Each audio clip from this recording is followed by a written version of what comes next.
అహింస మెడిటేషన్ ఛానల్కి మీకు స్వాగతం మేడం. ముందుగా మీ పేరు, మీ ఊరు, మీ ధ్యాన జీవితం, మీ ధ్యాన ఆధ్యాత్మిక విషయాల్ని మా ఏఎంసీ ప్రేక్షకులతో పంచుకోవాల్సిందిగా కోరుచున్నాం మేడం. మైక్ తీసుకోండి,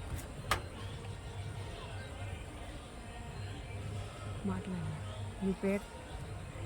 first of all thank you madam, మనకి అవకాశం ఇచ్చినందుకు. పత్రిజీ గారి ద్వారా మనం అందరం ఇలా కలుసుకుంటున్నాము. మొట్టమొదట వారికి, వారి సతీమణి స్వర్ణమాల అమ్మగారికి ధన్యవాదాలు చెప్పుకుంటున్నాను. నా పేరు మహాలక్ష్మి, మాది కనిగిరి, ప్రకాశం జిల్లా. ఈ ధ్యానంలోకి రావడం వలన నాకు చాలా ఆనందాన్ని నేను పొందాను. ఎందుకు అంటే మనం ఒక సమస్యలో ఉన్నప్పుడు చికాకు పడతాం, ఇతరులతో కొంచెం దురుసుగా ప్రవర్తించడం అవన్నీ చేస్తూ ఉంటాం, మనకు తెలియకుండానే జరిగిపోతుంది. ఈ ధ్యానంలోకి నేను రావడం వలన నాలో ప్రశాంతత ఏర్పడింది, నాలో ఆలోచన శక్తి, కొంచెం సహనం వచ్చింది. దానివల్ల నేను నలుగురి పట్ల కూడా ప్రేమతో ఉండగలుగుతాను. మరి ధ్యానం అందరికీ నేర్పిస్తున్నాను. ధ్యాన ప్రచారం జరుగుతున్నది. మా సెంటర్స్ 2 ఉన్నాయి. కనిగిరిలో మోడీగారి స్కూల్లో జరుగుతుంది. ప్రతి సండే క్లాస్ అవుతుంటుంది. మాస్టర్స్ వస్తారు. మేమందరం ఒక 200 నుంచి 300 మంది మెంబర్స్ అటెండ్ అయ్యి చక్కగా క్లాస్ తీసుకుంటాము. ఉదయం 10 నుంచి సాయంత్రం 5 గంటల వరకు. మీరు ధ్యానంలోకి వచ్చి ఎన్ని సంవత్సరాలు అయిందండి? దాదాపుగా 6 సంవత్సరాలు, 6 సంవత్సరాలు అయింది. పత్రి సార్తో మీకున్న అనుభవాలు షేర్ చేయండి. పత్రి సార్తో ఫస్ట్ నేను చూశాను. పత్రి సార్తో చాలా ఆనందంగా సెకండ్స్ అనేక సార్లు తీసుకోవడం జరిగింది. సముఖాన్ని కూర్చోవడం, వారి ప్రసంగాలు వినడం, వారు చెప్తున్న కాన్సెప్ట్లన్నీ నచ్చాయి, అద్భుతంగా ఉన్నాయి, ఆచరణీయంగా. కాబట్టి నేను వాటిని ఆస్వాదిస్తున్నాను, ఆనందిస్తున్నాను. ఓకే మేడం, శాకాహారం గురించి మీరు శాకాహారిగా మారారా మేడం? నేను 25 సంవత్సరాలుగా శాకాహారిని. మీ ఫ్యామిలీ మొత్తం శాకాహారులేనా మేడం? అందరి గురించి చెప్పలేను. అమ్మ నాన్నగారు శాకాహారులు. వారు ఏం చేశారంటే చిరంజీవి స్వామి వారి సాంగత్యంలో వారు అక్కడ మంత్రాలు అవి ఇస్తారు. ఆ మంత్రం తీసుకునేటప్పుడు గురువు గారు ఏం చెప్పారంటే ప్రతి ఒక్కళ్ళు కూడా ప్రతి శాకాహారంలో ఉండాలి. ఎందుకంటే మీ కడుపేమి శ్మశానం కాదు. మరి చనిపోయిన శవాన్ని వండించి పెట్టుకుంటున్నాం. మీ దేహం దేవాలయం. ఈ దేవాలయానికి వచ్చినప్పుడు మనం ఎంత చక్కగా తయారై వస్తాము. ప్రతిదీ శుభ్రం చేసుకుంటున్నాము. ఇంటిని, శరీరాన్ని శుభ్రం చేసుకొని మంచి నైవేద్యాలు, తీపి వంటలు చేసుకుని ప్రసాదాలు ఇస్తుంటాం కదా. మరి అటువంటి దేవునికి అంటే దేవుడికి ఏమి ఇవ్వాలని మనకు తెలిసిందంట. తెలిసినప్పుడు మరి దేహంలో కూడా ఆ దేవుడు ఉన్నాడు. నువ్వు అది గుర్తించక ఏదో వచ్చినప్పుడు దేవాలయానికి వచ్చినప్పుడు ఆచరిస్తున్నావు, కానీ నీలో ఉన్న దేవుడికి నువ్వు నైవేద్యంగా సమర్పిస్తుంది మరి శవాలనే కదండి. చనిపోయినటువంటి చంపేసి చనిపోయిన వాటిని ఉడికించి వాటికి మసాలాలు వేసి ఆ పదార్థాన్ని మనం ఇష్టంగా తీసుకోవాలి. అదే హింస మేడం. ఇప్పుడు ప్రస్తుత సమాజంలో పల్లెటూళ్ళు ఇంకా ప్రజలు అనాగరికంగా ఉన్నారు. గ్రామ దేవతలు అని చెప్పేసి మేము మొక్కుకున్నాము, ఆ కోడిని బలి ఇవ్వాలి, అమ్మవారు అడిగింది, మేకని ఇవ్వాలి, గొర్రెని ఇవ్వాలని ఇట్లా ఇస్తూ ఉంటున్నారు కదా. అలాంటి వాళ్ళ గురించి మీ అభిప్రాయం ఏంటి మేడం? అది ఖండిస్తారా మేడం మీరు? జంతు బల్ల ఇలా జరిగినప్పుడు చెప్పారా? తప్పకుండా నిషేధించాలి. చాలా వరకు ప్రయత్నిస్తున్నాము, పాంప్లెట్ ఇస్తున్నాము, శాకాహారం గురించి చెప్తున్నాము, కానీ వాళ్ళు మా పెద్దలు పూర్వులు చేశారు, ఇది చేయకపోతే మాకు అనర్థాలు, అరిష్టాలు జరుగుతున్నాయి అనేది. లేదు, మీరు చేయాలనుకుంటే పొంగళ్ళు పెట్టుకోండి. పొంగళ్ళు అమ్మవారు బిడ్డల్ని చల్లగా చూస్తారు, కానీ ఒక బిడ్డని కోరుకోండి, ఇంకో బిడ్డని మనకంటే చిన్న బిడ్డ అనుకోండి నోరు లేని వాటిని బలిమ్మని కోరుకోదు కదా.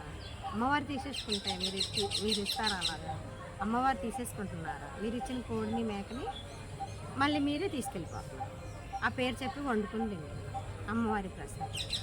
మీరు ఆలోచించుకోండి, మన బిడ్డల పట్ల మనం ఎలా ఉంటున్నాం. ఏదైనా చిన్న దెబ్బ తాకినా పడిపోయినా మరి ఏం చేస్తున్నాం, బిడ్డని జాగ్రత్తగా చూసుకొని మళ్ళీ ఆరోగ్యం ఇచ్చేలా చేస్తున్నాం. మరి నోరు లేని మూగ జీవాలను మనం అలా చేస్తే వాటికి ఎవరు హెల్ప్ చేస్తారు? వాటికి కూడా మనమే చూసుకుంటున్నాము, వాటికి సహాయం చేయాలి. పత్రిసారి ఏం చెప్పారు, 4 కులాలు ఉన్నాయి. ఇక్కడ కులాలు 4 ఉన్నాయి. మొట్టమొదట ఖనిజ కులం, వృక్ష కులం, జంతు కులం, ఇప్పుడు మానవం. ఇవే కానీ కులాలు మామూలుగా అయితే తేడా గొప్ప, అంతేగాని మనకి కులాలు లేవు, అందరూ సమానం, మమాత్మ సర్వభూతాత్మ అని తెలుసుకున్నప్పుడే మనం పత్రిసారి చెప్పినట్లు మోక్షానికి అర్హులం, మోక్షానికి ముక్తి మోక్షం అర్హులం అవుతాము. అంతేకాదు ఇక్కడ అన్ని జీవులు భగవంతుడు సృష్టించినవి. ఆ సృష్టికర్త భగవంతుడైనప్పుడు భగవంతుని బిడ్డలు మనం ఎవరో మనకు తెలిసింది కదా.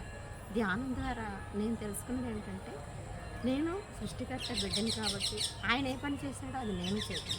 అంటే నేను సృష్టిస్తున్నాను. మరి సృష్టిస్తున్నప్పుడు నాశనం చేయకూడదు కదా, మన సృష్టిని మనం వినాశనం చేయకూడదు. మరి మన బిడ్డల్ని అన్నింటినీ కూడా సమానంగా చూసుకున్నప్పుడు మమాత్మ సర్వభూతాత్మ మనం తెలుసుకుంటాము. అక్కడే మనము నిర్విరామ స్థితికి వచ్చేస్తాం. అక్కడే ముక్తి మోక్షం. అదే బుద్ధత్వ స్థితిని మనం అందరం కూడా పొందితే అన్నిటినీ ఆస్వాదిస్తూ ఈ జన్మని చరితార్థం చేసుకుని మరి మనం వచ్చిన దగ్గర నుంచి ఎక్కడి నుంచి అయితే వచ్చామో భూలోకం మనకు ఒక పాఠశాల. ఇక్కడ నేర్చుకోవడానికి వచ్చామో, నేర్పించడానికి వచ్చాము. నేర్చుకున్నది నేర్పించాలి, నేర్పించిన తర్వాతే నువ్వు అక్కడికి వెళ్ళాలి. లేకపోతే జన్మలు తీసుకుంటూ వెళ్ళాల్సి వస్తుంది. కాబట్టి ఈ జన్మని ఆఖరి జన్మని చేసుకోండి అని పత్రిసారి మనకి ఎన్నో విశేషాలు, ఎన్నో చోట్ల, ఎన్నో రకాలుగా మనకి జ్ఞానాన్ని ఇస్తున్నారు. ఆ జ్ఞానాన్ని ఆచరిస్తే మన జీవితం అంతా కూడా చాలా ఆనందమయం అవుతుంది. రోజుకి ఎన్ని గంటలు ధ్యానం చేస్తారు మేడం? నేను 2 నుంచి 3 గంటలు చేస్తాను. పౌర్ణమి ధ్యానాలు, అమావాస్య ధ్యానాలు అవి చేస్తూ ఉంటారు? చేస్తాను. మీరు ఇంట్లో ఎక్కువ చేస్తారా, పిరమిడ్స్లో చేస్తారా పౌర్ణమికి? నాకు పిరమిడ్లో చేయడమే ఇష్టంగా ఉంటుంది. ఇప్పుడు ఇక్కడ ఈ ఉగాది సంబరాల్లో 4వ మౌన ధ్యాన మహాయజ్ఞం గోదావరి నది వశిష్ఠ గౌతమి పిరమిడ్లో ఉన్నాం కదా. ఇక్కడికి వచ్చిన తర్వాత మీకు ఎలా ఉంది మేడం? ఉదయం ప్రాతకాల సంగీత వేదనాలు ధ్యానం, 3 గంటల ధ్యానం కానీ, ఇక్కడ అరేంజ్మెంట్స్, ఫెసిలిటీస్, గోదావరి నది స్నానం, పంట పొలాలు, మీ ఫీలింగ్ ఎలా ఉంది? అసలు ఆనందం అంతా ఇక్కడే ఉందండి. ఉగాదికి ముందే మేమందరం 1000 మంది ఇక్కడ వచ్చి ఉన్నాము ధ్యానం. అందరూ పిరమిడ్ మాస్టర్స్, కొత్త వాళ్ళు కూడా వచ్చారు. వాళ్ళు మాతో పాటు ఎంతోమంది వచ్చారు, నేర్చుకుంటున్నారు. మమ్మల్ని చూసి చక్కగా ప్రకృతి పరిసరాలు ఆనందంగా ఉండటానికి అవకాశం ఇస్తుంది. చేంజ్, ప్రతి ఒక్కళ్ళు మార్పు అనేది తెలుసుకోవాలి. మన మాస్టర్స్, సీనియర్ మాస్టర్స్ ద్వారా ఎంతో జ్ఞానాన్ని ఇస్తున్నారు. మరి చక్కటి గోదావరి స్నానాలు, ప్రాతకాల ధ్యానాలు మమ్మల్ని ఉత్సాహంగా ఉండటానికి, ప్రేరితంగా ఉండటానికి, ఆనందంగా అవకాశాన్ని ఇస్తుంది. భోజనాలు పట్ల చాలా తృప్తిగా ఉంది, ఎంతో చక్కగా. ఎన్ని వేల మంది, అసలు ఒక పెళ్ళికి వెళ్తే ఒక 1000-2000 జరుగుతుంది. ఇక్కడ ఎన్ని వేల మంది వచ్చినా ఎంత బాగా విందులు, అందరూ ఆనందంగా తృప్తిగా వడ్డిస్తున్నారు. పలు రకాల పిండి వంటలు, భోజనం వాళ్ళు అమోఘం, ప్రేమ అద్వితీయం. వీళ్ళందరికీ కూడా వశిష్ఠ గోదావరి గౌతమి పిరమిడ్ వాళ్ళందరికీ కూడా ఎన్ని ధన్యవాదాలు చెప్పినా తక్కువే అవుతుంది. వీరి యొక్క ప్రేమ, స్నేహం అంతా అపారమైన. ఇప్పటి వరకు ఎన్ని ధ్యాన మహాయజ్ఞాల్లో పాల్గొన్నారు మేడం? నేను 4వది, మొదటి నుంచి వస్తూనే ఉన్నాను. చాలా సంతోషంగా ఉంటుంది.